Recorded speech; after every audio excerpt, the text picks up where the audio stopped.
আসসালামু আলাইকুম রহমতুল্লাহি ওয়া বারাকাতু। আমার এই ভিডিওটা কেউ ধাক্কা দিবেন না এবং পুরো ভিডিওটা দেখে যাবেন ইনশাআল্লাহ। ফেসবুক আমাকে একটা অফার দিয়েছে, দেখতেছেন আমার মাথার উপরে আছে। ওই স্ক্রিনশটটা আমি দিয়ে দিছি। আমাকে 7 দিনের টাইম দিয়েছিল, কিন্তু 2 দিন চলে গেছে। আমি কিন্তু জানি না ওগুলা, কিন্তু এখন আর 5 দিনের টাইম আছে। আমার যদি 50,000 ভিউ হয়, ফেসবুক আমাকে $20 বোনাস দিবে। তো আমি একজন অসহায় প্রতিবন্ধী।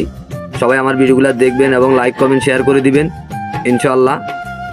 আমার যদি 5 দিনের ভিতরে 50,000 ভিউ হয় আমার 2টা পোস্টে, তাহলে ইনশাল্লাহ আমি $20 পাবো। কিন্তু এই $20 ইনশাল্লাহ আমি একজন গরিব অসহায়, এই রমজান মাসে আমি বলছি ইনশাল্লাহ যদি আমার 5 দিনের ভিতরে 50,000 ভিউ হয়, যদি আমার $20 বোনাস আসে ইনশাল্লাহ, আমি এক গরিব অসহায় মাকে দিয়ে দিব ইনশাল্লাহ আল্লাহর রহমতে। আমি আপনাদেরকে বলে গেলাম। অতএব আমার এই ভিডিওটা কেউ ধাক্কা দিবেন না এবং লাইক কমেন্ট শেয়ার করে দিয়ে যাবেন। আপনাদের কাছে আমি বিনীত অনুরোধ করছি, হাত জোর করছি আপনাদের কাছে। ইনশাআল্লাহ সবাই ভালো থাকবেন, সুস্থ থাকবেন। আল্লাহ হাফেজ। আসসালামু আলাইকুম রহমতুল্লাহ।